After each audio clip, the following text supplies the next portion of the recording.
Assalamualaikum warahmatullahi wabarakatuh. Waalaikumsalam warahmatullahi. Waalaikumsalam warahmatullahi wabarakatuh.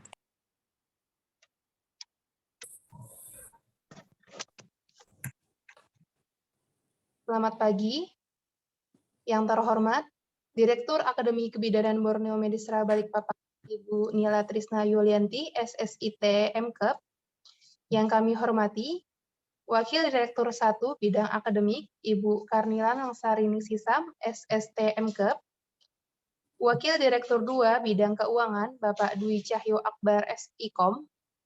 Wakil Direktur 3 Bidang Kemahasiswaan, Ibu Dewi Arisa Santi, STM, Bapak dan Ibu dosen, serta staf Akademi Kebidanan Borneo Medisra Balikpapan. Dan yang kami hormati narasumber kita pada pagi hari ini, Ibu Medi Binarasita Aishi, STR, SDS, MKes, serta adik-adik mahasiswa Akademi Kebidanan Borneo Medisra Balikpapan yang berbahagia pada pagi hari ini. Puji syukur marilah kita panjatkan kepada Allah Subhanahu wa taala dan sholawat serta salam semoga selalu tercurah kepada Rasulullah Shallallahu alaihi wasallam. Pada pagi hari ini kita akan melaksanakan workshop tips sukses raih beasiswa ke luar negeri untuk mahasiswa dari alumni bidan yang diselenggarakan oleh Bidang Kemahasiswaan Akademi Kebidanan Borneo Medisra Balikpapan. Izinkan saya memperkenalkan diri, saya Juanita sebagai moderator pada pagi hari ini. Marilah kita buka acara pagi hari ini dengan membaca basmalah. Bismillahirrahmanirrahim. Akan susunan acara kita pada pagi hari ini. Yang pertama, pembukaan. Yang kedua, sambutan oleh Direktur Ibu Nila Trisna Yulianti, SSIT MKEP. Yang ketiga, penyampaian materi oleh narasumber. Baik, kita akan masuk ke acara selanjutnya, yaitu sambutan oleh Ibu Nila Trisna Yulianti, SSIT MKEP. Kepada Ibu Nila, waktu dan layar saya persilakan. Baik, terima kasih Bu Juanita atas kesempatan pada pagi hari ini. Yang saya hormati Ibu Medi Binarasita Aishi, STR-KEP, SDS MKes, selaku narasumber kita pada pagi hari ini. Yang saya hormati Wakil Direktur 1 Bidang Akademik Ibu Karnilan, Wakil Direktur 2 ada Bapak Dwi Cahyo, Wakil Direktur 3 Bidang Kemahasiswaan Alumni dan Kerjasama ada Ibu Dewi Arisa Santi, Bapak Ibu dosen, staf karyawan Akbid Borneo Medisra Balikpapan, serta mahasiswa tingkat 1, tingkat 2, tingkat 3, dan alumni Akademi Kebidanan Borneo Medisra Balikpapan yang berbahagia. Puji syukur kita hadirkan kehadirat Allah Subhanahu wa taala, berkat rahmat dan hidayahnya kita dapat berkumpul dalam Zoom meeting secara online. Pertama kali di sini juga saya bertatap muka dengan Ibu Medi. Salam kenal Ibu, saya Ibu Nila selaku penanggung jawab Akbid Borneo Medisra Balikpapan. Alhamdulillahirrabbilalamin, meskipun secara online kita dapat berkumpul, semua tetap dalam keadaan sehat walafiat. Amin Allahumma amin. Bapak Ibu hadirin yang saya hormati, bahwa kesempatan pagi hari ini, tepatnya di hari Rabu, tanggal 29 Juni 2022, Alhamdulillah, Bidang Kemahasiswaan yang mengkoordinir pelaksanaan kegiatan tips sukses raih beasiswa ke luar negeri untuk mahasiswa dari alumni bidan. Saya mengucapkan terima kasih dan apresiasi kepada Ibu Dewi Arisa Santi yang sudah mengkoordinir hingga terlaksananya kegiatan pada pagi hari ini dengan baik. Kemudian ingin mengucapkan terima kasih yang sebesar-besarnya kepada Ibu Medi Binarasita yang selaku narasumber kita pada pagi hari ini yang juga berkenan meluangkan waktu di sela kesibukannya. Alhamdulillah beliau bisa hadir, bercerita, sharing, insya Allah ke depannya nanti terkait bagaimana sih tips sukses untuk meraih beasiswa ke luar negeri. Dan ini saya lihat background pendidikannya ibunya juga sarjana terapan kebidanan, artinya bidan itu punya kesempatan juga untuk meraih bagaimana sih caranya kita melanjutkan pendidikan dengan beasiswa-beasiswa yang ditawarkan oleh pemerintah, dan khususnya ini saya lihat beasiswanya untuk luar negeri, begitu ya. Alhamdulillah ya Bu, terima kasih banyak atas kesempatan dan waktunya. Mudah-mudahan Ibu selalu dalam lindungan Allah Subhanahu wa taala.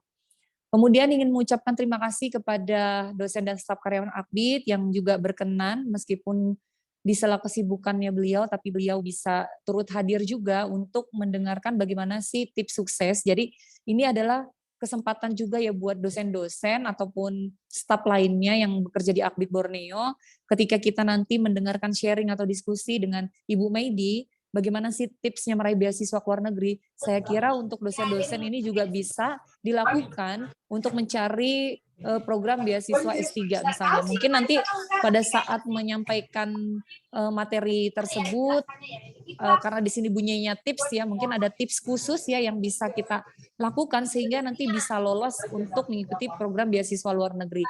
Dan informasi juga tadi pagi baru saya dapatkan di grup pimpinan, ada penawaran program beasiswa S3 itu di luar negeri. Nah, itu untuk menjalankan pendidikannya kurang lebih 4 tahun, dan tadi Bu Heni juga sebagai penjaminan mutu ya, Bu Heni nge-share informasi terkait program talent untuk yang ditawarkan dosen yang berpendidikan minimal S2. Jadi mudah-mudahan nanti dengan memberikan tips sukses meraih beasiswa ini, selain untuk mahasiswa juga bermanfaat juga untuk dosen dan staf karyawan Akdit Boroministra Balikpapan. Nanti mudah-mudahan acaranya ini berjalan dengan lancar ke depannya dan kita bisa berinteraksi dengan baik dengan narasumber kita.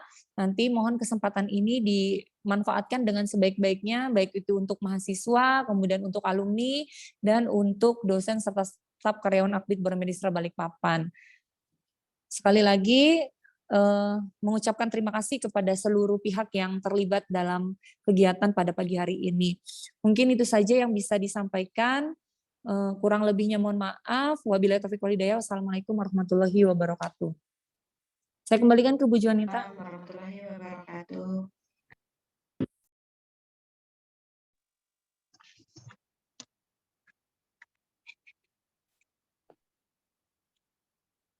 Baik, terima kasih Ibu Nila atas sambutannya.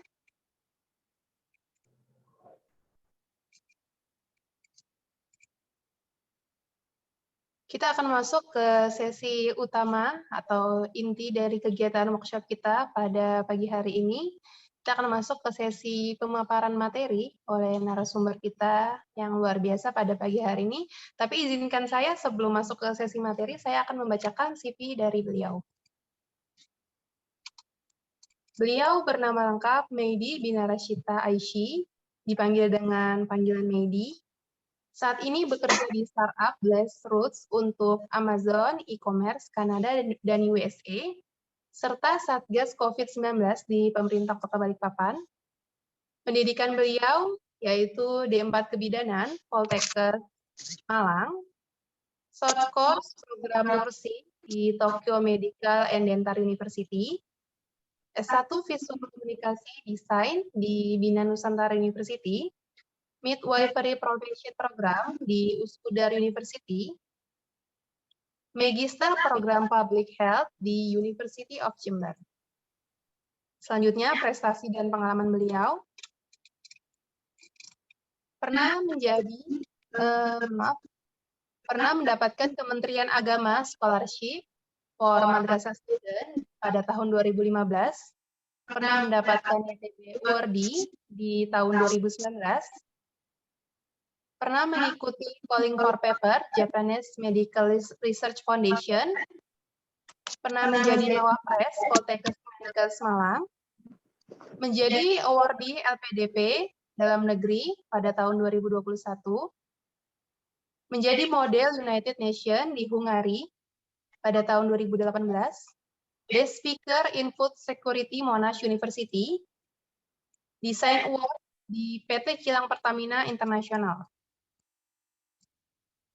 Selanjutnya untuk proyek yang sedang beliau kerjakan, yaitu Indonesia Mengajar pada tahun 2019, XL Future Leaders di Taiwan pada tahun 2020, mengikuti program pengadaan rumah sakit apung bersama LIPI di Sorong pada tahun 2019, menjadi Satgas COVID-19 Kota Balikpapan, menjadi HSSL RDMP Project pada tahun 2001 dan 2020 dan sebagainya. Baik, mari kita sambut bersama narasumber kita yang luar biasa pada pagi hari ini, Ibu Mehdi Binarashita Aishi. Kepada Ibu Mehdi, waktu dan layar saya persilakan. Terima kasih. Bismillahirrahmanirrahim. Assalamualaikum warahmatullahi wabarakatuh. Waalaikumsalam warahmatullahi wabarakatuh. Waalaikumsalam warahmatullahi wabarakatuh. Ya, terima kasih waktunya moderator Ibu Juanita. Kemudian juga saya ucapkan terima kasih juga kesempatannya kepada Ibu Nila Trisna Yulianti, SSIT MKEP, dan Bapak Ibu pengajar di Akbid Borneo Medistra, serta yang berbahagia hari ini semua teman-teman dan alumni ya, ada alumni juga dari Akbid Borneo Medistra. Perkenalkan, nama saya Medi Munirasi Taisi. Mungkin saya lebih enak manggilnya kepada teman-teman sekalian, mungkin teman-teman ya, karena saya juga masih mungkin ada yang masih sepantaran sama saya atau mungkin jarak usianya masih belum terlalu jauh gitu ya. Oke, mungkin bisa saya mulai. Saya izin share konten yang akan saya share hari ini ya.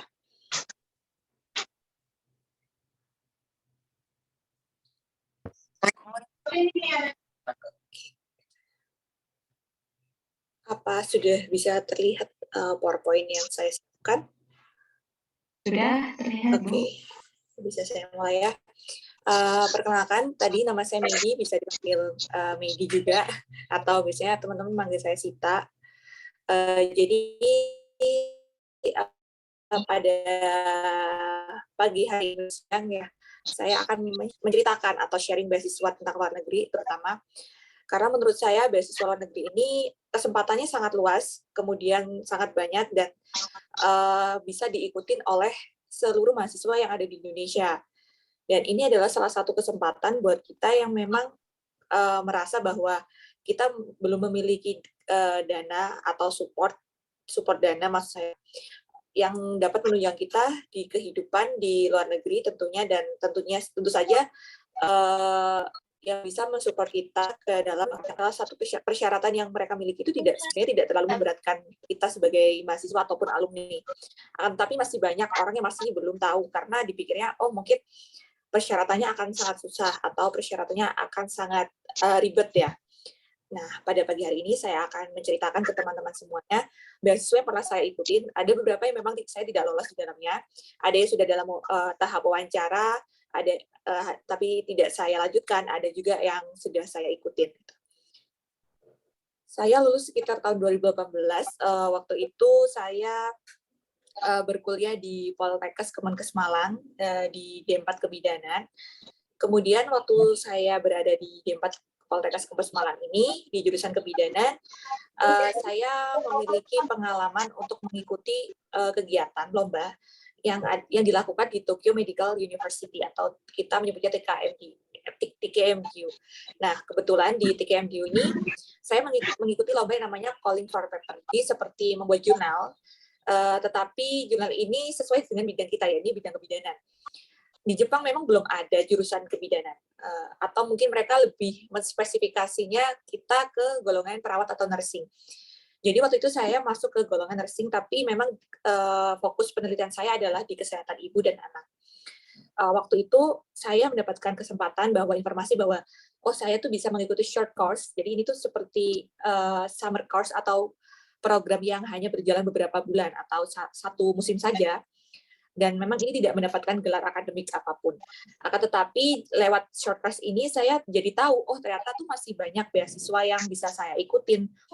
Dan waktu itu saya mempersiapkan diri untuk mengikuti beasiswa itu sejak saya masih duduk di semester 6 atau 7 gitu. Dan waktu itu kan karena memang lagi kalau mahasiswa kebidanan ini kan biasanya banyak praktiknya ya, selain belajar di kelas juga. Dan waktu itu untuk mempersiapkan itu tentu saja memakan waktu dan tidak mudah gitu.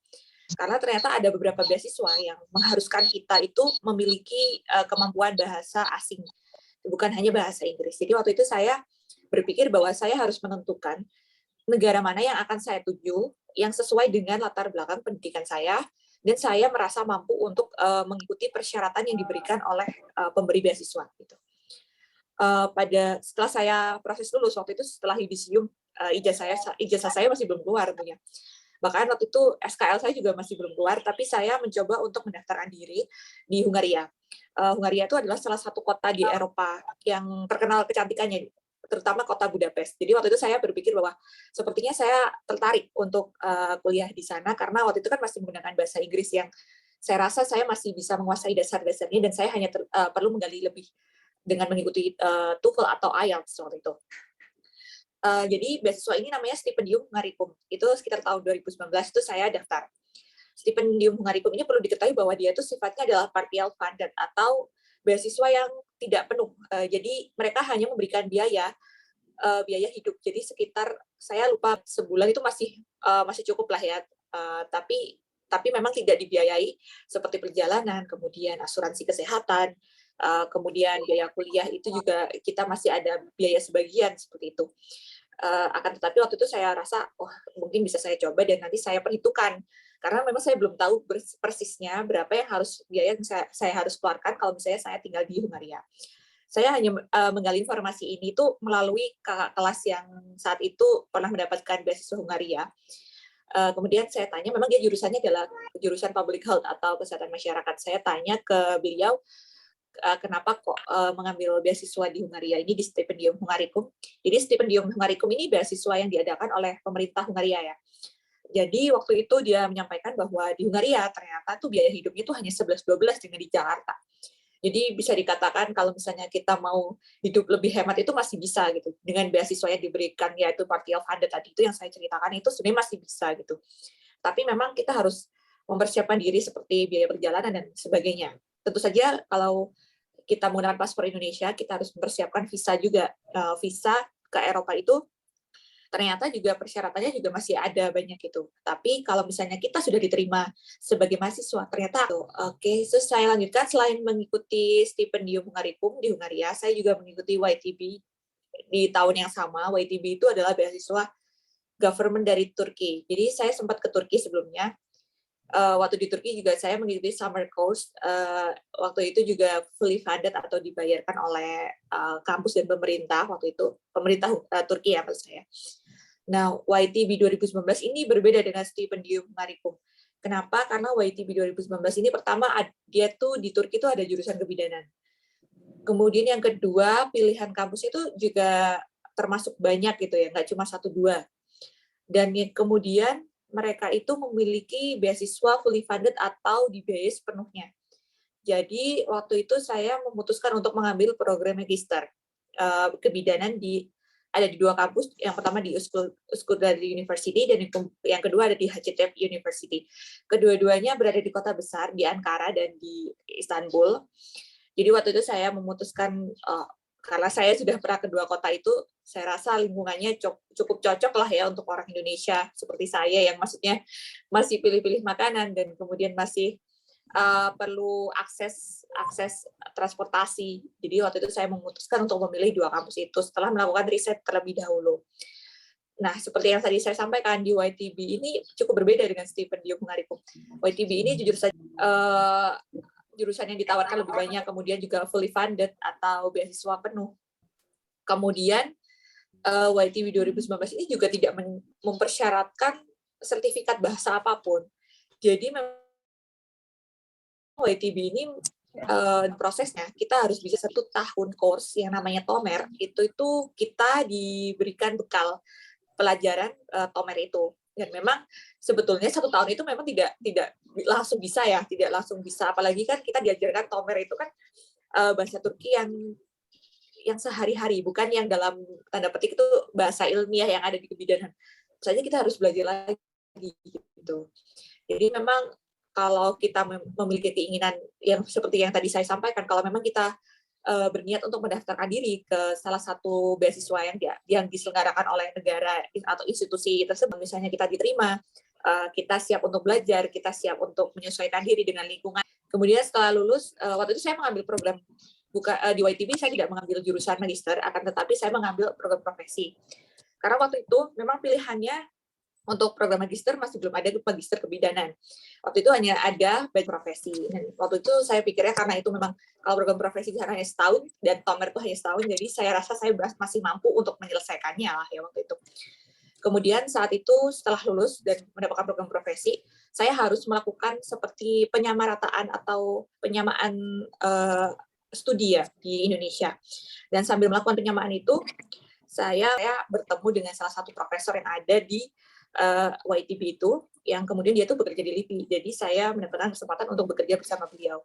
Dan selama saya bekerja di LIPI ini, kemudian beliau menawarkan kenapa tidak melakukan saja LPDP gitu. Nah, seperti yang tadi saya sampaikan bahwa saya mencoba beberapa beasiswa tidak langsung berhasil ya. Ada yang gagal. Jadi waktu itu saya sempat mengikuti LPDP luar negeri di tahun yang sama waktu saya diterima di LIPI itu. Akan tetapi waktu itu saya tidak lolos gitu. Kemudian saya mencoba lagi hanya sampai tahap wawancara. Kemudian saya akhirnya tidak mencoba LPDP luar negeri karena saya mengejar waktu itu akhirnya saya mencoba LPDP dalam negeri dan akhirnya saya mendapatkan LPDP dalam negeri di S2 di UNED atau di Universitas. Kemudian setelah saya selesai menyelesaikan studi itu, saya akhirnya memutuskan untuk pindah ke Balikpapan waktu itu karena memang ada tawaran pekerjaan sebagai HSSA di salah satu proyek di sini ya, di Balikpapan ya. Kemudian sampai sekarang saya akhirnya tetap bekerja di Balikpapan karena akhirnya saya kebetulan waktu saya pindah ini masih wali kota kita adalah Bapak Rizal. Waktu itu saya ditawari untuk menjadi asisten beliau, kemudian saya menjadi satgas dan sampai saat ini sebenarnya saya masih bekerja secara jarak jauh ya. Kadang saya masih ke Pemkot dan sebagainya untuk menyelesaikan 1-2 pekerjaan seperti itu. Mungkin itu tentang diri saya dan sekilas tentang beasiswa yang saya ikutin. Selanjutnya saya ingin menceritakan bahwa seperti yang tadi saya sampaikan bahwa ketika teman-teman itu ingin masuk ke dalam suatu beasiswa, itu kita harus tahu beasiswa mana yang kita sasarkan. Karena faktanya itu hampir seluruh negara itu menyediakan beasiswa. Misalnya Australia, yang kita dekat-dekat aja ya, Australia itu ada namanya itu beasiswa AS atau Australian Awards gitu ya. Nah, itu teman-teman bisa ngikutin juga beasiswa di sana. Tapi di sana juga memiliki persyaratan yang berbeda seperti yang tadi saya sampaikan. Kalau WTB tadi tidak ada TOEFL, tidak ada IELTS. Sementara kalau misalnya di AS tadi, di Australia tadi, mereka tuh ada persyaratan yang namanya IELTS. Dan itu tuh kalau saya tidak salah itu minimal adalah 6,5 atau 7 seperti itu. Dan tentu saja untuk mencapai nilai tersebut tidak mudah ya teman-teman, jadi harus belajar terus. Jadi kalau misalnya teman-teman saat ini mungkin masih bekerja atau teman-teman saat ini masih duduk di bangku kuliah, mungkin bisa dipersiapkan mulai sekarang. Misalnya jika kampus misalnya di Akbid Borneo Medistra ada TOEFL misalnya, ya bagaimana kita manfaatkan diri kita biar TOEFL itu misalnya target skornya paling nggak 500 lah atau 500 sekian gitu. Jadi setelah teman-teman itu bisa lulus tapi dengan berbekal dengan sertifikat TOEFL itu bisa didaftarkan untuk scholarship gitu.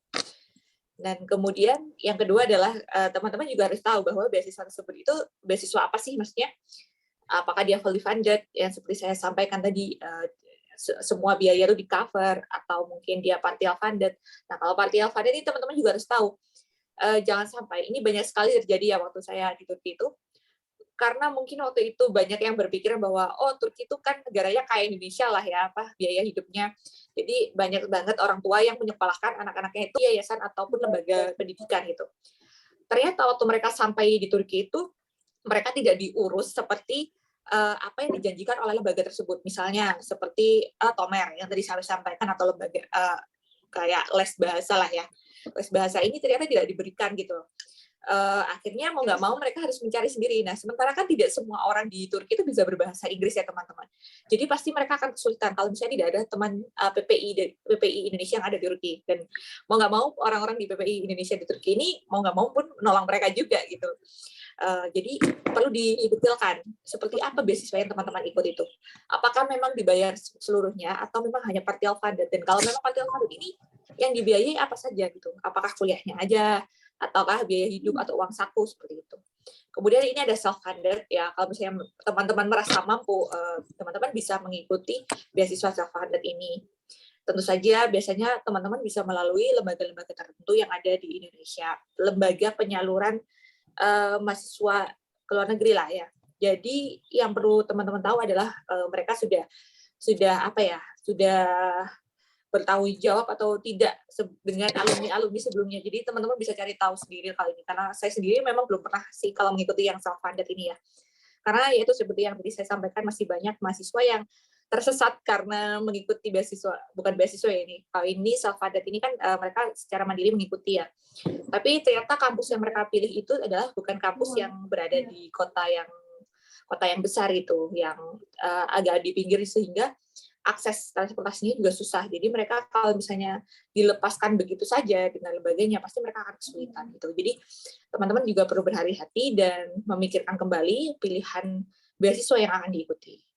Kemudian beasiswa yang berkaitan dengan studi kebidanan ini tidak semua negara ada ya. Seperti yang saya sampaikan, kalau misalnya di Jepang itu masih belum ada jurusan kebidanan. Tapi kalau mungkin di Inggris, di Turki itu saya tahu persisnya kalau mereka tuh memang ada. Jadi bisa diikutin, misalnya mau ikut chevening atau ikut yang lain-lain, itu bisa dicari tahu jurusan yang ada kebidanan itu di universitas apa saja, dan itu silahkan didaftarkan. Kalau di YTB, biasanya kalau kita sudah memasukkan, ini untuk yang mau daftar S2 atau S3 ya, kalau kita sudah masukkan jurusan kita atau background study kita, ini kebidanan, biasanya itu sudah tampil jurusan apa aja sih yang bisa kita pilih. Biasanya ada public health, yang ada kesehatan ibu dan anaknya ya. Kemudian yang kedua ada kebidanan juga. Kemudian yang ketiga ada macam-macam lah. Tapi yang studi yang berkaitan sama studi kita sebelumnya, seperti itu. Nah, kemudian preparing scholarship application. Ini yang tadi saya sampaikan bahwa setiap beasiswa itu memiliki application yang berbeda-beda, permintaannya berbeda-beda.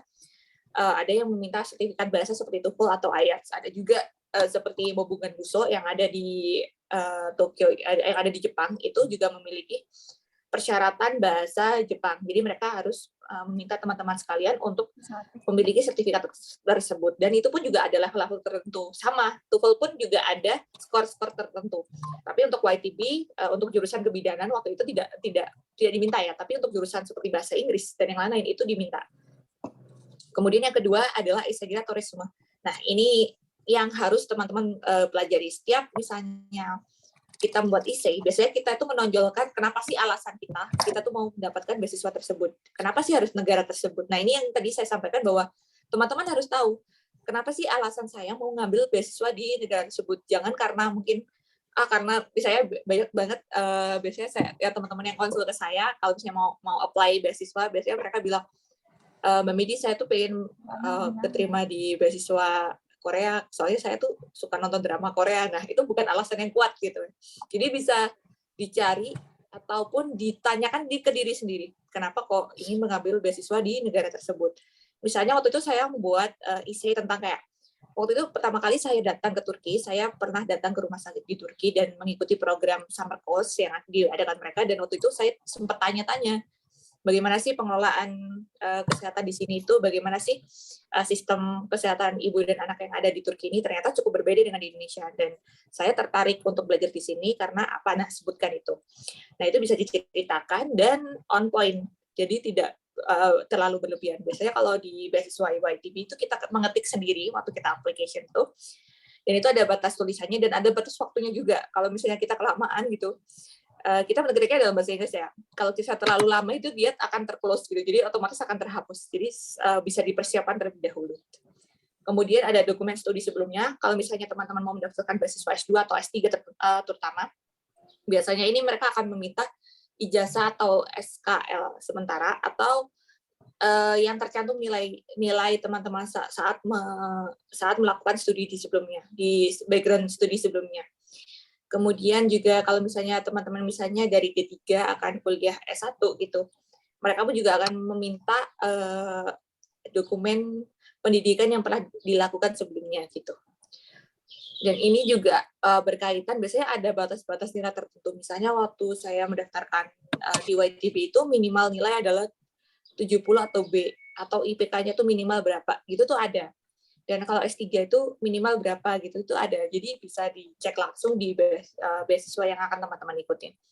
Kemudian yang keempat adalah paspor dan data diri lainnya. Kenapa saya bilang harus punya paspor? Karena mengurus paspor ini sebetulnya jauh lebih mudah sekarang daripada waktu saat saya pertama kali mengurus paspor ya teman-teman. Kalau sekarang kan masih bisa online ya, maksudnya masih ada jadwal gitu. Tapi memang tidak cukup sebulan 2 bulan sebulan mendadak terus kita mengurus gitu. Apalagi kalau misalnya teman-teman apply beasiswa itu yang dimana tidak mencakup free visa dari negara Indonesia. Jadi Indonesia ini kan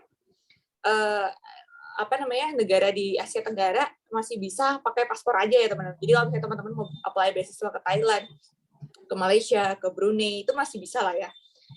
maksudnya diproses dengan cepat. Tapi kalau misalnya teman-teman mau beasiswa yang ada di Jepang atau ada di Turki atau ada di Eropa dan Australia kan harus mengurus visa pendidikan juga, dan itu memerlukan paspor, dan itu tidak bisa sebulan 2 bulan sejujurnya, karena teman-teman harus bolak-balik ke Dubes, dan kedutaan besar juga di Indonesia kan biasanya ada di Jakarta, di Surabaya ya, jadi harus ke Jawa gitu kan ya, dan itu juga harus ada jadwalnya. Belum lagi kalau misalnya kita ditolak visa, kalau ditolak visa ini kan kita harus balik lagi, jadi memang nggak mudah ya teman-teman.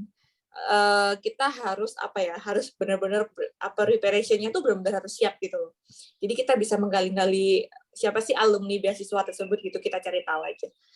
Saya yakin teman-teman bisa mengakses mereka itu bisa melewati PPI atau PPI negara tersebut yang bisa kita carilah di Instagram. Mungkin biasanya mereka akan dengan senang hati kok membalas pertanyaan kita, apalagi yang berkaitan dengan beasiswa. Oke, selanjutnya ini adalah persyaratan atau requirement yang biasanya ini saya rangkum aja sih. Biasanya apa sih yang mereka minta? Tapi nggak semua beasiswa itu meminta ini ya teman-teman.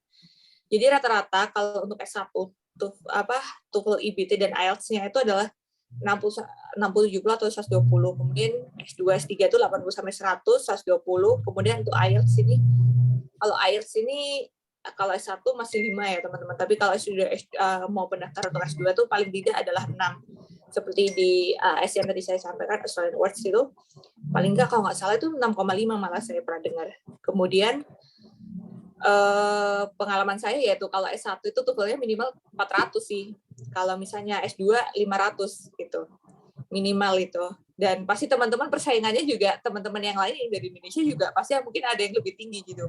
Jadi kalau semakin tinggi, skornya semakin bagus gitu. Jadi bisa dipersiapkan. Kemudian IPK ini termasuk hard skill ya.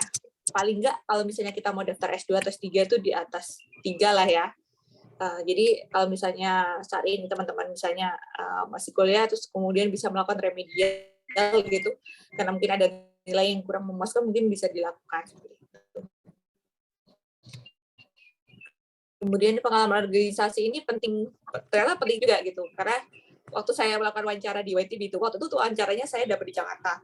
Waktu itu mereka sempat tanya kayak pengalaman organisasi saya tuh setelah saya ikut lomba sekian macam tuh buat apa gitu loh, maksudnya apa yang bisa saya simpulkan dari kegiatan saya itu gitu.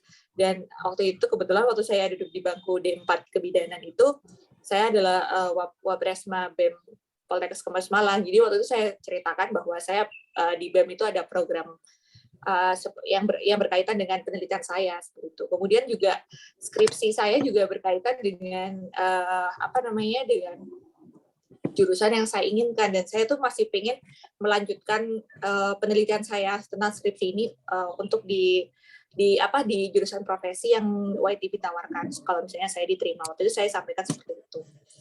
Kemudian ya nih research proposal. Jadi kalau misalnya teman-teman misalnya ada tugas akhir atau skripsi atau apapun itu yang termasuk yang merupakan proposalnya teman-teman, misalnya nanti menuliskan esai, teman-teman bisa menyampaikan apa sih judul sebelumnya gitu, dan kenapa sih kok mau melanjutkan proposal tersebut gitu, dan apa dampaknya juga buat negara tersebut. Misalnya kalau teman-teman waktu itu saya fokus adalah ke stunting misalnya. Nah, teman-teman juga bisa cari di jurnal-jurnal internasional, misalnya Scopus gitu ya. Teman-teman cari beasiswa negara sasaran beasiswa teman-teman itu apa ada juga kasus stunting seperti itu. Nah, itu bisa teman-teman lampirkan seperti itu di essay-nya teman-teman. Kemudian ada LOA, dan ini opsional ya. Biasanya tuh ada kayak LPDP. Waktu saya daftar LPDP itu, jadi teman-teman harus punya LOA gitu. Jadi harus diterima di satu kampus dulu, baru kita bisa mengajukan beasiswanya itu. Dan kalau misalnya LOA ini adalah letter of acceptance, atau kita sudah bukti kalau kita tuh udah diterima di kampus tersebut. Jadi prosesnya adalah kita daftar dulu di kampus tersebut, kampus sasaran kita. Kemudian kita daftar beasiswanya, seperti itu. Dan ini opsional ya, tergantung sama kampusnya. Kemudian juga ada biasanya reference letter ini buat yang calon mahasiswa magister ataupun doktoral. Biasanya tuh sebaiknya menyampaikan reference letter. Waktu itu saya meminta reference letter dari dosen pembimbing saya. Soalnya kan karena beliau kan yang membimbing saya saat melakukan skripsi, jadi beliau tahu skripsi saya tentang apa, dan beliau juga dengan senang hati untuk membantu untuk membuatkan reference letter. Kalau mungkin nanti sasarannya adalah kuliah lagi di program doktoral, mungkin reference letter ini bisa dari orang yang sudah memiliki gelar S3 seperti itu. Kemudian ini adalah YTB Scholarship atau Turkey Scholarship yang diberikan oleh Government of Turkey, dan bisa teman-teman akses di website resminya mereka. Ya, ini hanya tampilan dari websitenya mereka ya. Jadi kalau misalnya kita mau daftar itu, biasanya YTB ini diadakan di bulan-bulan awal ya teman-teman. Kalau di 2022 ini sudah lewat, yaitu bulan Januari sampai Februari. Jadi sekitar 1 bulan proses apply-nya itu. Dan teman-teman tuh bisa persiapan dari sekarang gitu. Teman-teman bisa gabung sama grup yang ada di Telegram YTB. Saya kebetulan sampai saat ini masih aktif ya sebagai admin YTB, jawabin pertanyaan teman-teman. Kemudian ada juga LPDP juga, saya masih jawabin pertanyaan teman-teman karena masih banyak yang bingung ini apply-nya itu gimana caranya, karena memang yang dimasukkan tuh banyak. Jadi nggak cuma 1-2 dokumen gitu. Ada dokumen awards gitu, ada dokumen kayak ID yang lain-lain, dan ada pas foto pun ada syaratnya dan lain sebagainya. Kemudian kalau di YTB ini kita enak teman-teman, kita menyiapkan dokumennya itu udah ada di sana, itu ada kayak kita tuh bisa login kayak kita login misalnya di sosmed gitu, tinggal login aja, terus nanti abis itu kita bisa ngisi data kita gitu.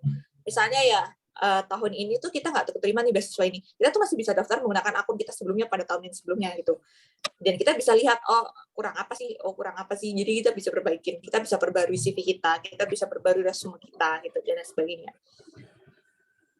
Kemudian ini stipendium Hungarikum, sebenarnya 11-12 sama YTB, apply-nya pun juga lewat website-nya mereka. Dan ini saya perlu informasikan bahwa stipendium Hungarikum itu masih belum buka untuk program bachelor di Indonesia ya, tapi untuk program magister sama program doktoral itu masih diizinkan untuk negara kita, warga negara Indonesia itu untuk daftar di scholarship yang bagian magister dan doktoral.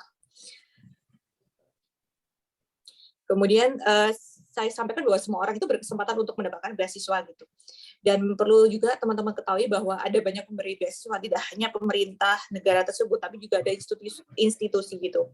Jadi ada kayak Danone, kemudian kalau misalnya pernah teman-teman dengar itu ada Palang Merah luar negeri itu juga pernah memberikan beasiswa. Nah itu teman-teman bisa cari tahu lagi gitu. Kalau beasiswa pemerintah itu biasanya ada seperti Fulbright itu di United States, kemudian ada Student di Belanda, ada Chevening seperti yang tadi saya sampaikan bahwa di Chevening-nya ada jurusan kebidanan di Inggris ya teman-teman. Kemudian ada Momogakuso di Jepang, kemudian ada di Singapura, Cina dan Rusia, itu ada lagi beasiswanya dan macam-macam, dan memiliki persyaratan tertentu, tapi tidak jauh-jauh dari apa yang sudah saya sampaikan seperti itu.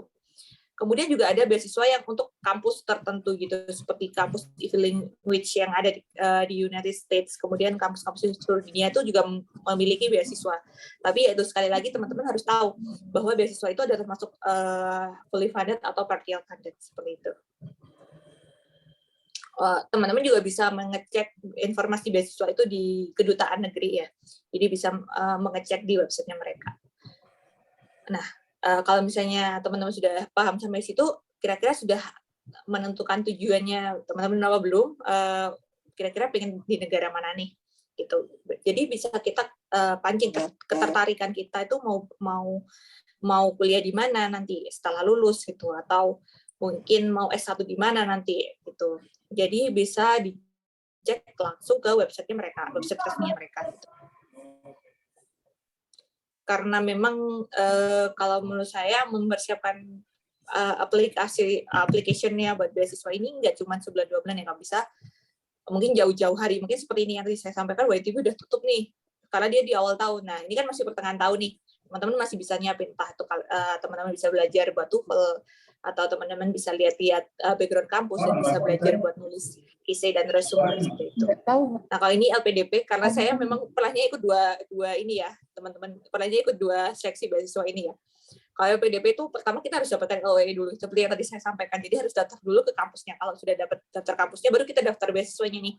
Jadi nih, misalnya amit-amit nggak dapat beasiswanya, teman-teman masih bisa daftar di kampus tersebut gitu. Kemudian baru seleksi berkas dan wawancara. Waktu itu saya daftar waktu pandemi, jadi wawancaranya waktu itu online. Dan jujur aja waktu itu saya itu dapat wawancara di antrian terakhir sudah sore gitu. Jadi yang wawancara pun udah agak lemes gitu. Jadi saya waktu itu nggak tahu ya, kayaknya saya nggak keterima deh, soalnya orangnya udah capek gitu, udah pertanyaannya pun juga tidak sama seperti teman yang lain. Soalnya kita kan punya grup, terus kita tanya-tanya, tadi ditanyain apa. Karena cukup berbeda. Kemudian yang beasiswa pemerintah ini ada YTB yang tadi saya sampaikan. Dulu saya bahkan sempat bikin kayak seperti lembar balik gitu ya, seperti lembar balik, kalau bidan tahu kan ya, lembar balik itu. Saya bikin lembar balik itu tentang kalau misalnya selama saya studi itu saya mau ngapain aja gitu. Jadi saya ingin memberikan feedback nih, kalau misalnya kalian nih ngasih beasiswa ke saya nih, saya tuh bakal ini nih gitu. Jadi mereka pun juga yang tadinya mungkin cuman dengerin orang ngomong gitu, jadinya lebih ter-refresh pikirannya, karena saya bikin yang lebih menarik gitu. Jadi dengan full colorful waktu itu saya bikin lembar baliknya, jadi mereka lebih tertarik untuk mendengarkan cerita saya. Bahkan saya waktu itu juga belajar sedikit-sedikit bahasa mereka, jadi saya bisa ngomong sedikit gitu. Meskipun waktu itu belum lancar-lancar amat gitu ya. Baru waktu itu setelah wawancara kita dapat LOE dari kampus. Nah, ini tips dan triksnya ya, karena memang ini kan tema tentang webinarnya adalah tips ya. Yang pertama adalah kumpulkan dokumen-dokumen yang menunjukkan kemampuan bahasa, pengalaman, dan akademis. Silakan di-refresh lagi. Oh, teman-teman, dulu atau semester 1, semester 2 itu pernah punya pengalaman apa aja gitu. Bahkan pengalaman webinar, kalau misalnya ada sertifikatnya pun silakan dilampirkan gitu. Masih bisa kan mereka itu menerima sertifikat tersebut. Karena itu adalah bagian yang menunjukkan bahwa kita ini aktif loh gitu. Kita selama kuliah ini nggak cuma kuliah aja, kita juga memiliki pengalaman lainnya di bidang non akademis seperti itu. Dan tentunya adalah kemampuan bahasa sesuai dengan target negara yang teman-teman tuju seperti itu.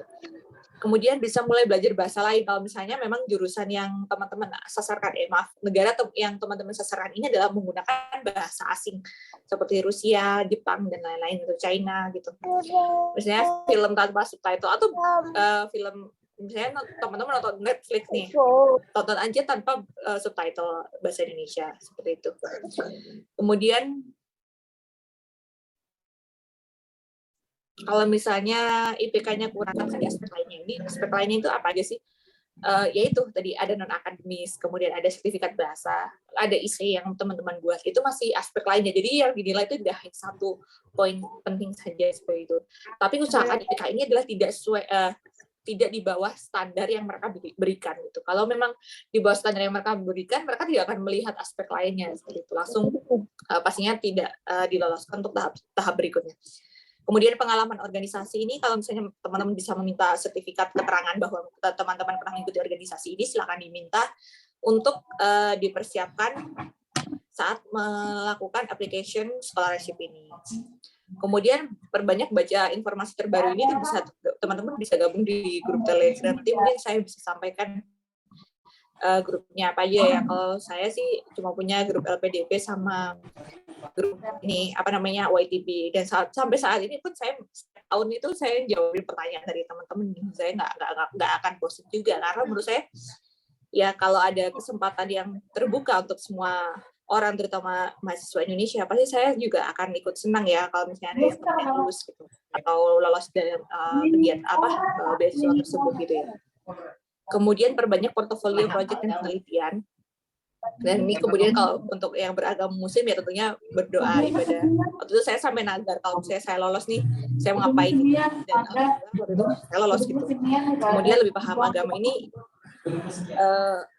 itu tuh lebih baik untuk persiapan pulang di sana. Misalnya ya, kalau misalnya memang teman-teman itu menyasarkan lokasi ataupun negara yang misalnya, waktu itu saya di Tokyo tuh. Nah, saya kebetulan apartemennya tuh saya tempatin di dekatnya daerah yang banyak dekat masjid gitu. Soalnya kebetulan itu masjidnya orang-orang yang dari Turki sih pindah ke sana. Terus saya ingat itu waktu itu kalau nggak salah siapa ada artis Indonesia yang nikah di situ. Terus saya ingat itu. Saya agak lupa siapa, kalau nggak salah Maya Estianty atau siapa itu, saya agak lupa. Dan mereka itu ternyata menikah di sana. Kemudian saya karena memang dekat dengan masjid, jadi cukup enak buat saya untuk menemukan makanan halal dan lain-lain seperti itu. Kemudian Brush Up Your English ini untuk teman-teman yang menyasarkan beasiswa yang menggunakan bahasa Inggris terutama. Ditingkatkan lagi untuk nilai TOEFL dan IELTS-nya itu. Biaya untuk daftar IELTS ini cukup mahal ya teman-teman. Jadi teman-teman bisa mempraktekkan sendiri. Biasanya saya dulu malah cari di YouTube atau soal-soal di TOEFL itu saya beli soal-soal yang ada di buku, kemudian saya kerjakan dulu, baru saya kalau misalnya saya merasa bahwa saya siap untuk tes TOEFL, baru saya melakukan tes. Jadi saya tidak menyia-nyiakan uang untuk tes, tapi saya mempersiapkan diri saya sebaik-baik mungkin gitu. Kemudian teman-teman juga bisa, biasanya saya ikut seperti grup yang isinya tuh dari worldwide gitu ya, maksudnya nggak cuma orang Indonesia aja. Dan saya mengatakan bahwa saya itu lagi belajar bahasa ini nih, bahasa Turki nih. Minta tolong dong kalau misalnya saya ngomong minta tolong, nanti kalau misalnya ada yang salah tolong dibenerin gitu. Tapi saya sedang berusaha belajar gitu. Jadi pasti mereka juga, oh iya pasti kita bakal bantu kok gitu. Kemudian ini adalah studi objektif dan motivation letter. Biasanya tuh motivation letter ini juga ada salah satu syarat ya. Misalnya syarat aplikasi kalau kita mau daftar di beasiswa tersebut. Misalnya kalau di Turki itu seperti tadi yang saya sampaikan, kalau saya tuh waktu itu nulis, kalau saya udah pernah nih ke Turki dan saya pernah kunjungin rumah sakitnya mereka, dan saya lihat dan sempat ngobrol nih sama salah satu bidan di sana. Kemudian saya dapat ilmu seperti ini dan saya pengen belajar ilmu tersebut seperti itu. Itu sampaikan di motivation letternya itu. Kemudian biasanya teman-teman yang daftar S1 ini menyasar jurusan-jurusan yang memang tidak terlalu banyak peminatnya ya. Seperti ilmu perpustakaan, karena di Indonesia kurang diminati, jadi mereka itu ternyata waktu di luar negeri itu jurusan yang diberikan tuh sangat beragam. Seperti yang tadi saya sampaikan bahwa kalau misalnya kita masukin jurusan kebidanan, ternyata ya S2 yang related sama background study kita yaitu kebidanan, ternyata yang keluar tuh banyak, nggak cuma kebidanan aja gitu, ada public health. Bahkan saya ada akupresur, ada akupuntur yang berkaitan dengan persalinan, ada maternity, kemudian yang lain-lain. Dan ternyata kalau di luar negeri itu ternyata jurusannya tuh nggak itu aja gitu loh. Ini ada juga data analysis, data science, knowledge management dan yang lain-lain gitu. Jadi bisa dicari lagi jurusan yang sesuai, dan jangan lupa untuk mengecek juga akreditasi atau ranking dunia, ranking kampus dari tingkat dunia. Jadi biasanya mereka keluar gitu. Jadi jangan sampai teman-teman ini daftar kampus, ternyata kampusnya itu sebenarnya nggak jauh lebih better di kampus di Indonesia gitu. Seperti tadi yang saya sampaikan, ada teman-teman yang daftar udah pakai self-funded, tapi ternyata mereka hanya mikirin yang penting kuliah di luar negeri nih gitu. Ternyata kampusnya yang mereka pilih itu kampusnya adalah di pinggiran gitu, dan akhirnya mereka juga kesusahan untuk akses ilmunya pun terbatas, bahkan untuk perpustakaannya pun juga tidak terlalu lengkap gitu.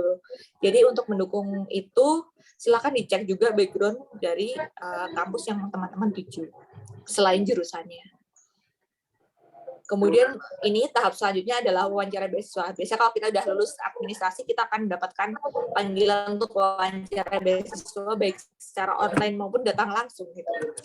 Biasanya itu pertanyaannya memang tidak bisa diprediksi ya, tapi tidak akan terlalu jauh-jauh sesuai dengan apa yang kita persiapkan. Jadi menurut saya saat teman-teman menulis motivation letter ataupun menuliskan resume atau essay itu, tulislah sebagaimana memang itu tuh apa yang ada di pikiran atau di dalam diri teman-teman sekalian. Jadi saat menjawab pun tidak akan kesulitan. Tapi memang ada ternyata pewawancara itu yang satu jurusan dengan jurusan yang dituju sama kita yang mau daftar beasiswa nih. Kayak pengalaman teman saya itu waktu daftar di UITB itu ternyata dia ngambilnya jurusan teknik mesin, dan dia langsung dikasih pertanyaan soal gitu, dan harus bisa jawabnya. Kalau nggak bisa ya pasti nggak lolos gitu ya. Makanya dia bisa menjawab pertanyaan tersebut gitu. Jadi memang tidak terduga sebetulnya, tapi pasti tidak jauh-jauh dari apa yang sudah kita isikan di formulir pendaftaran. Gitu. Oke, mungkin sampai sini aja apa yang bisa saya sampaikan. Kalau menurut saya juga pernah tidak diterima dan daftar berkali-kali. Dan akhirnya baru diterima pun itu setelah saya lulus kuliah. Jadi sebelum lulus kuliah saya sudah daftar beasiswa, tapi saya belum pernah berhasil atau tembus ke beasiswa yang saya inginkan, tapi saya tidak menyerah dan saya pun bahkan menceritakan itu saat dilakukan wawancara. Saya sudah 2 kali daftar YTB waktu itu. Dan semoga berhasil kepada teman-teman dan alumni sekalian yang mau mendaftar beasiswa.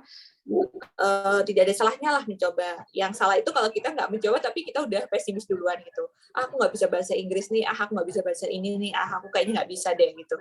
Aku nggak punya bekal buat apply beasiswa. Ya hapus aja pikiran itu dan lebih baik waktunya tuh dipergunakan untuk mempersiapkan beasiswa yang akan teman-teman sasarkan. Seperti itu. Jadi tetap optimis dan berusaha lebih keras karena ya seperti yang saya sampaikan bahwa mengurus beasiswa itu dokumennya termasuk banyak, tidak hanya 1-2 biji saja. Dan ya itu perlu diurus jauh-jauh hari. Itu aja. Mungkin saya kembalikan ke moderator Ibu Juanita. Terima kasih atas waktunya.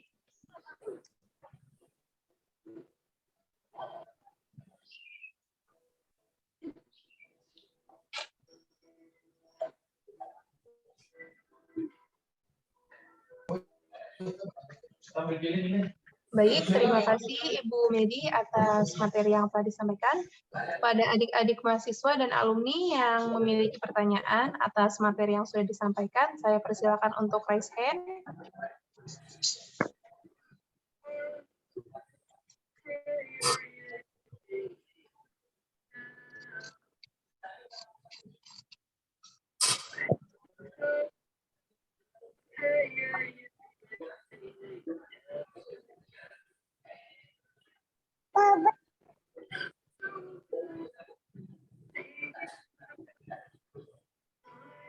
Oh, ini ada yang raise hand dengan Ibu Dewi ya. Mungkin Ibu Dewi ada yang ingin ditanyakan, Bu? Saya persilakan. Baik, terima kasih Bu Juanita. Assalamualaikum warahmatullahi wabarakatuh. Waalaikumsalam warahmatullahi wabarakatuh. Salam kenal Kak Megi. Keren sekali ya yang disampaikan. Saya sampai wow, luar biasa. Saya yakin usahanya Kak Medi ini luar biasa untuk bisa mencapai beasiswa luar negeri yang sesuai dengan passion Kak Medi untuk belajar. Saya ingin bertanya, Kak Medi, mungkin apa motivasi yang paling kuat membuat Kak Medi berjuang untuk bisa kuliah di luar negeri gitu Kak Medi? Tentunya dijelaskan banyaknya ternyata yang di luar negeri itu untuk jurusan kebidanan tidak fokus hanya ke kebidanan saja, ada architecture dan sebagainya gitu. Motivasi apa sih yang membuat Kak Medi sangat bersemangat untuk mendapatkan beasiswa tersebut untuk kuliah di luar negeri? Terima kasih. Ya, terima kasih. Gimana Mbak Juanita, kita tampung dulu atau gimana Mbak? Boleh, Ibu kalau mau langsung dijawab boleh. Oke, biar nggak lupa saya jawab ya. Iya. Oke. Jadi seperti yang saya sampaikan tadi, saya tuh sebenarnya saya sampaikan pengalaman detailnya. Waktu itu saya tuh pertama kali pergi ke rumah sakit yang ada di Turki dan saya kaget. Di situ tuh ada pasien ibu hamil yang akan melahirkan. Kemudian beliau ini terkena HIV gitu. Dan kemudian saya lihat kalau ternyata itu penanganan persalinan yang dengan HIV di Indonesia dengan di Turki itu cukup berbeda gitu. Jadi mereka sebelum tahu nih apakah orang ini masih suspek gitu ya, masih suspek HIV gitu. Ternyata mereka ini harus menghargai bagaimana seorang bidan itu memperlakukan pasiennya. Kalau kita nih mungkin ini jangan dianggap betul semua ya teman-teman. Maksudnya kalau ini kan di Turki ya, belum bisa diaplikasikan di Indonesia.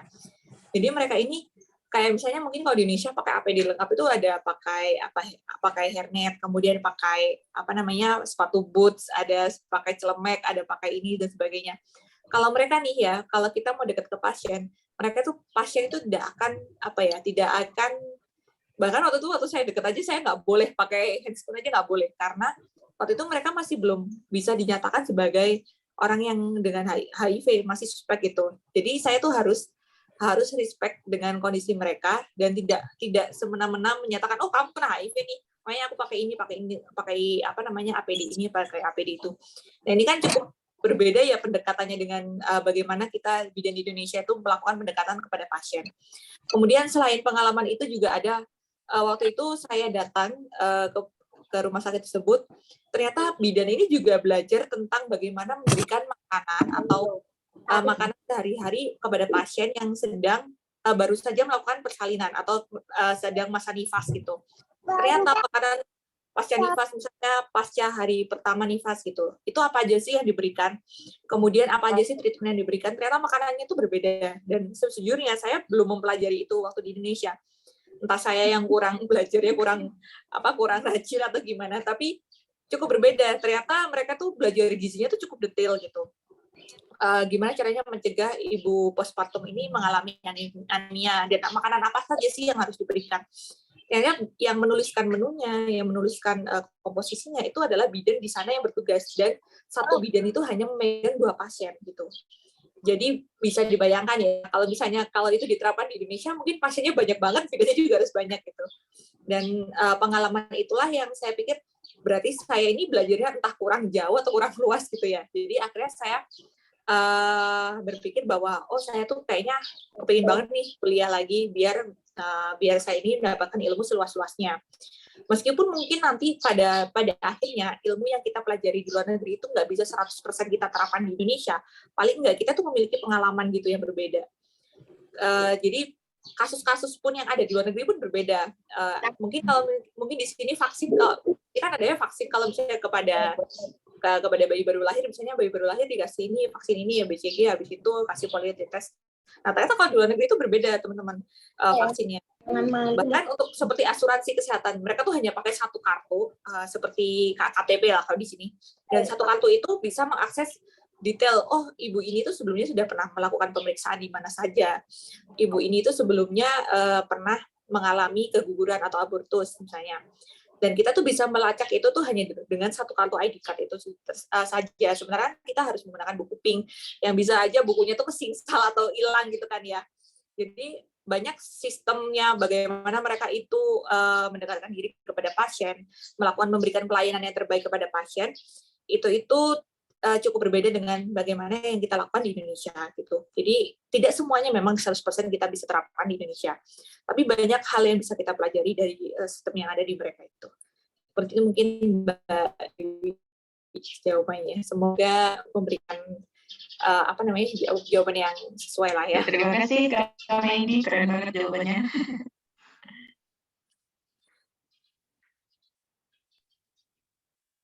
Baik, mungkin ada lagi yang ingin bertanya. Saya persilakan. Ada yang bertanya lewat chat. Izin saya membacakan. Assalamualaikum, permisi Ibu, teman-teman, dan Kak Meidi. Saya Delvia Aldiana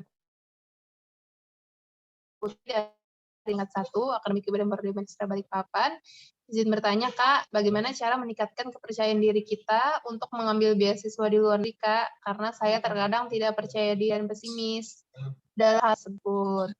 Berarti untuk yang sering insecure ini, dan Ibu Medi, enaknya dipanggil Ibu atau Mbak ini ya? Sepertinya masih muda saja. Iya, terima kasih pertanyaan dari Mbak Delvia Aldina Putri. Ini sepertinya pertanyaan yang cukup sering ditanyakan, karena memang ini adalah permasalahan banyak orang ya, merasa insecure atau tidak percaya diri. Jujur waktu itu saya juga pernah merasakan tidak percaya diri, karena waktu saya daftar itu kan saya kayaknya jarang banget mahasiswa Poltekkes ataupun Akbid yang daftar beasiswa ke luar negeri ya. Kayaknya kebanyakan dari universitas ternama atau universitas tertentu gitu. Dan akhirnya waktu itu bahkan saya tidak punya akses juga kepada kakak kelas yang memiliki pengalaman beasiswa itu, karena memang belum ada gitu. Jadi waktu itu saya pikir kalau mereka tuh nggak akan lihat saya lah, maksudnya mereka nggak akan notice saya gitu, maksudnya kalau misalnya saya ini daftar beasiswa gitu, yang dinotis tuh cuman orang-orang yang dulunya alumni ada yang pernah lolos beasiswa itu. Ternyata pada kenyataannya juga nggak seperti itu gitu. Jadi kita harus bagaimana kita percaya diri gitu, yaitu adalah dengan menunjukkan apa kemampuan yang ada di dalam diri kita. Saya percaya bahwa setiap insan itu memiliki kepercayaan yang berbeda-beda, tidak bisa diukur hanya dalam satu standar saja gitu. Jadi seperti yang saya sampaikan, mungkin IPK saya cuma 3,4 ya, atau 3,5, saya agak lupa. Tapi waktu itu saya punya kemampuan di bidang yang lainnya. Oh, saya ini punya kemampuan di penulisan jurnal ilmiah. Nah, itu saya tekankan di essay atau motivation letter itu. Jadi saya percaya bahwa mungkin nih Mbak Delvia nih hobinya apa? Hobinya mungkin misalnya adalah selama kuliah ini apa mata kuliah favoritnya gitu misalnya. Oh, mungkin mata kuliah favoritnya itu tentang gizi pada ibu hamil seperti itu misalnya. Nah, itu Mbak Delvia tuh bisa menceritakan proposalnya. Kalau misalnya saya tuh pengen bikin gizi ibu hamil itu gimana caranya ibu hamil di Indonesia itu anemianya itu mungkin nggak banyak yang kena anemia nih gitu. Nah, saya tuh pengen meningkatkan gizi ibu hamil itu dengan misalnya memberikan edukasi tentang makanan apa yang harus dimakan. Nah, saya lihat nih di negara Inggris misalnya. Di Inggris itu jarang banget ibu hamil yang terkena defisiensi zat besi gitu atau terkena anemia itu jarang banget gitu.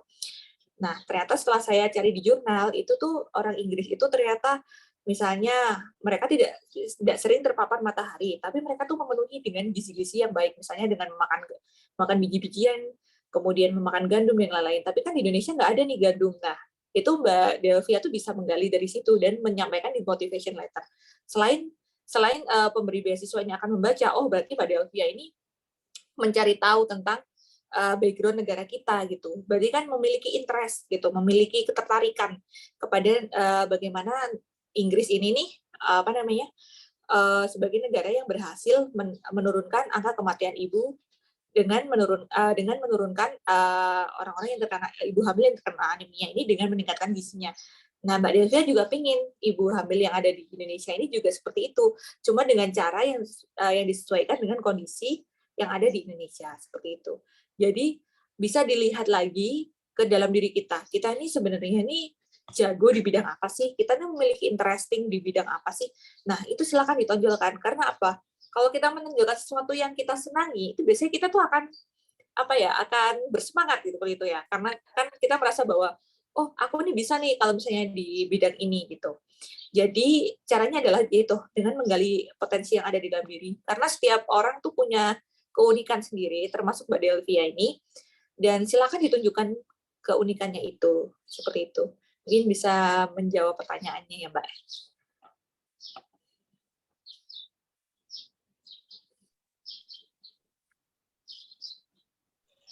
Baik, terima kasih media masukannya. Iya.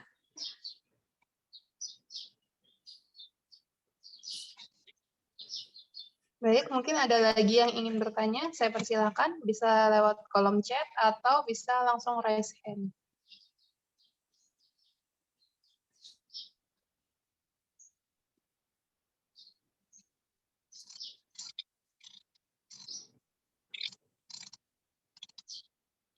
Mungkin ada yang tanya. Baik, izin membacakan kembali, cukup panjang ini ya. Assalamualaikum, selamat pagi Bu, teman-teman dan Kak Medi. Sebelumnya perkenalkan saya Nur Fadila, mahasiswa tingkat 3. Izin bertanya, seperti yang diketahui tidak banyak orang yang mampu atau bisa berbahasa asing atau bahasa dari negara tertentu. Kebanyakan orang juga terkendala dengan masalah ini, biasanya keburu insecure duluan sebelum daftar. Meskipun punya sedikit basic berbahasa Inggris, nah Kak, apakah bahasa sangat berpengaruh terhadap seleksi beasiswanya meskipun persyaratan yang lainnya sudah terpenuhi? Nah, berarti ada pertanyaan izin Bu Medi terkait bahasa ini. Silakan mungkin jawab. Iya, terima kasih pertanyaannya dari Mbak Nur Fadila. Jadi begini Mbak, saya sampaikan bahwa setiap beasiswa itu memiliki persyaratan yang berbeda-beda. Seperti yang tadi saya sampaikan, kalau di beasiswa Turkiye Bursleri atau YTB ini, mereka tuh nggak minta TOEFL kita gitu sebenarnya, nggak minta sertifikat kita, karena pada akhirnya kita itu waktu nanti keterima beasiswa tersebut itu ada waktu 1 tahun kita tuh belajar bahasa Turki. Cuman yang perlu diketahui adalah saat kita melakukan wawancara, saat kita menuliskan application ini, dan saat kita belajar tomer atau belajar bahasa Turki itu adalah pengantarnya adalah menggunakan bahasa Inggris itu. Kalau misalnya tadi seperti ini kan masih semester berapa ya kalau boleh tahu? Semester tingkat 3 itu semester berapa kalau boleh tahu Mbak? mungkin semester 6 mungkin ya. Semester 6, Kak Medi. Oh ya, betul. Kalau masih semester 6 ini kan masih ada waktu ya sampai nanti lulus. Jadi masih bisa digunakan untuk belajar. Saya itu sama nggak ngerti bahasa Turki. Saya nggak pernah belajar bahasa Turki sama sekali. Saya juga nggak pernah belajar bahasa Jepang sama sekali.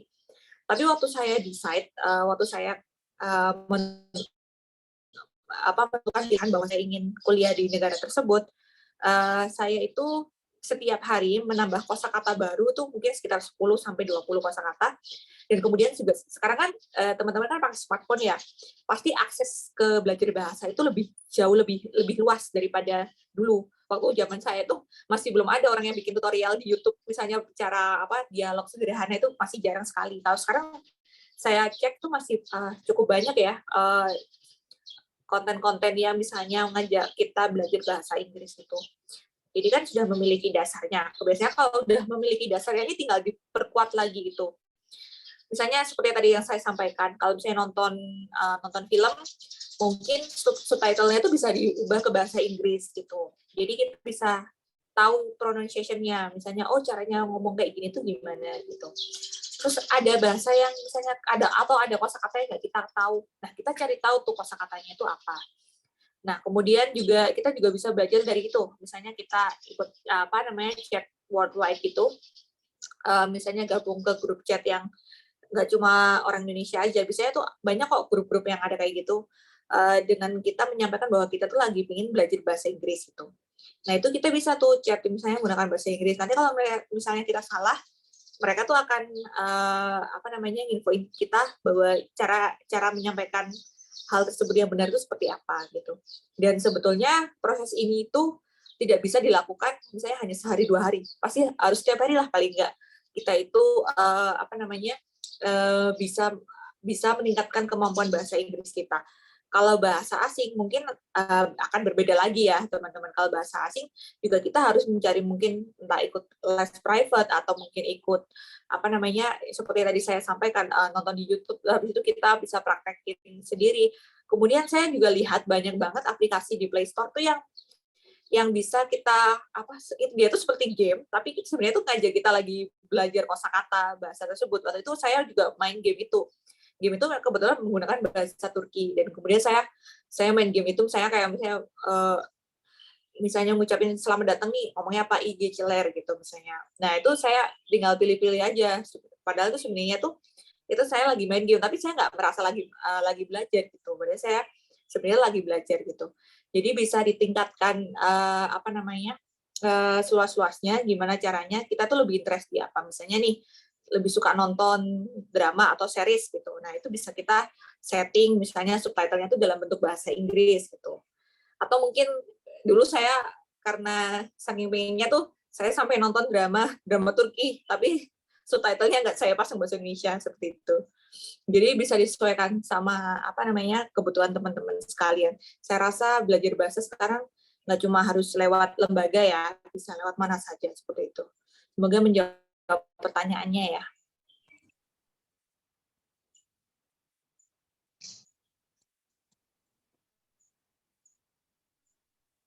Oke. Baik, terima kasih Kak Medi.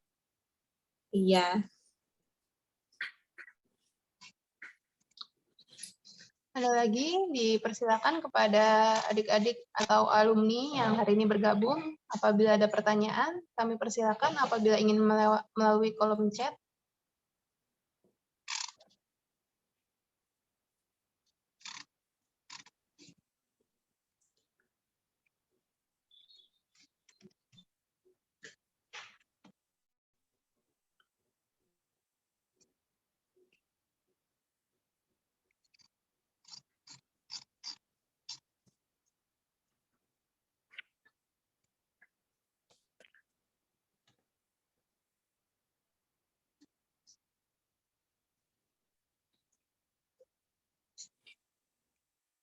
Baik, sepertinya sudah cukup ini Bu atau Mbak. Ini enaknya saya manggil apa ini Bu atau Mbak ini? Oke. Sepertinya sudah cukup ini Mbak, adik-adik. Karena sedang ada yang sebagian memang karena dinas ini mungkin ya. Jadi tidak bisa langsung bertanya.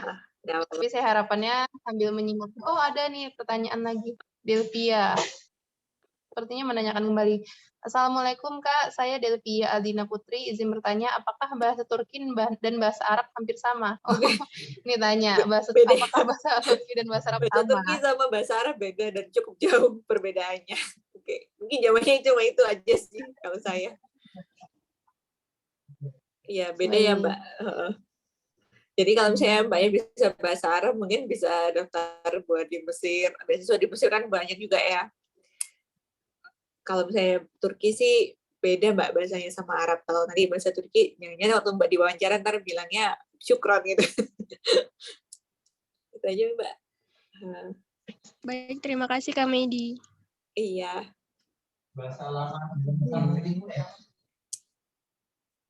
Baik, berikut juga kami lampirkan link absensi kegiatan kita pada pagi hari ini, dimohon pada peserta yang hadir untuk mengisi link absensi. Ya, sudah disampaikan di kolom chat ya.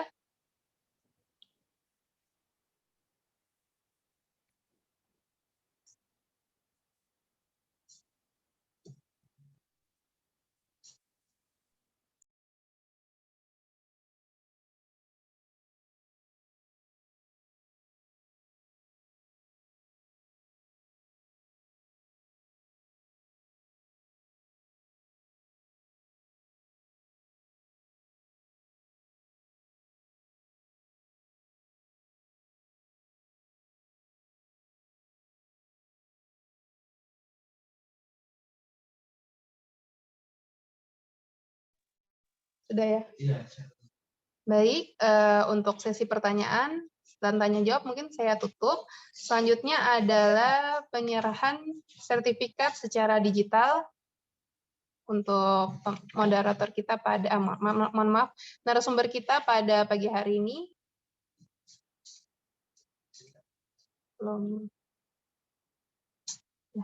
Kami ucapkan terima kasih kepada Mbak Medi atas kesediaan waktunya pada pagi hari ini. Nanti insya Allah mungkin diserahkan secara fisiknya nanti Mbak ya, dalam beberapa hari ke depan. Terima kasih juga sudah mengundang saya.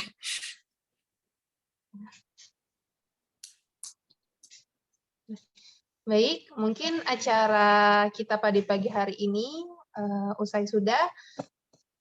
Saya ingin menyampaikan tadi ada satu kalimat di akhir slide-nya Mbak Medi.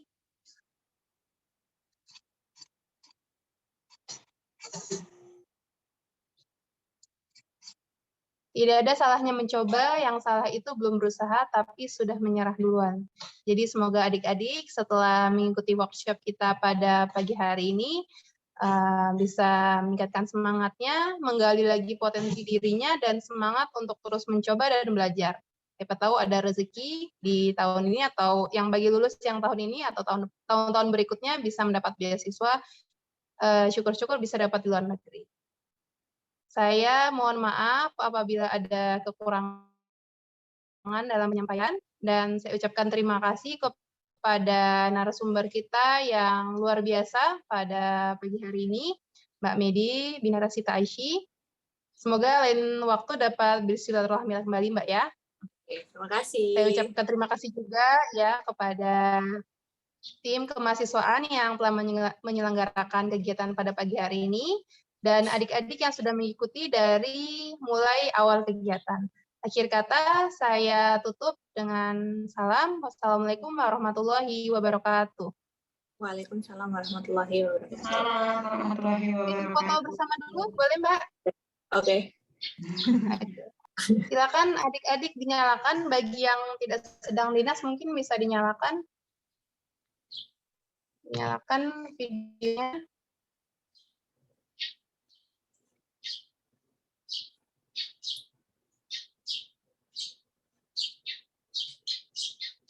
Ya.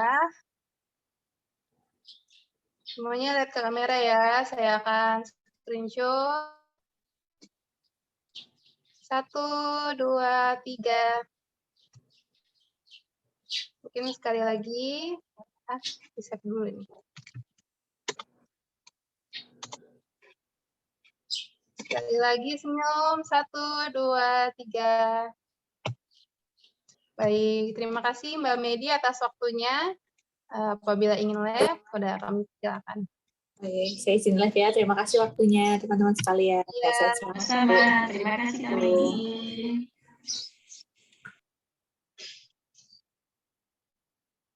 Kembali lagi diinformasikan untuk adik-adik yang mengikuti kegiatan untuk jangan lupa mengisi absensi peserta yang terdapat linknya di kolom chat. Baik, Ibu. Baik, Bu Juanita. Terima kasih.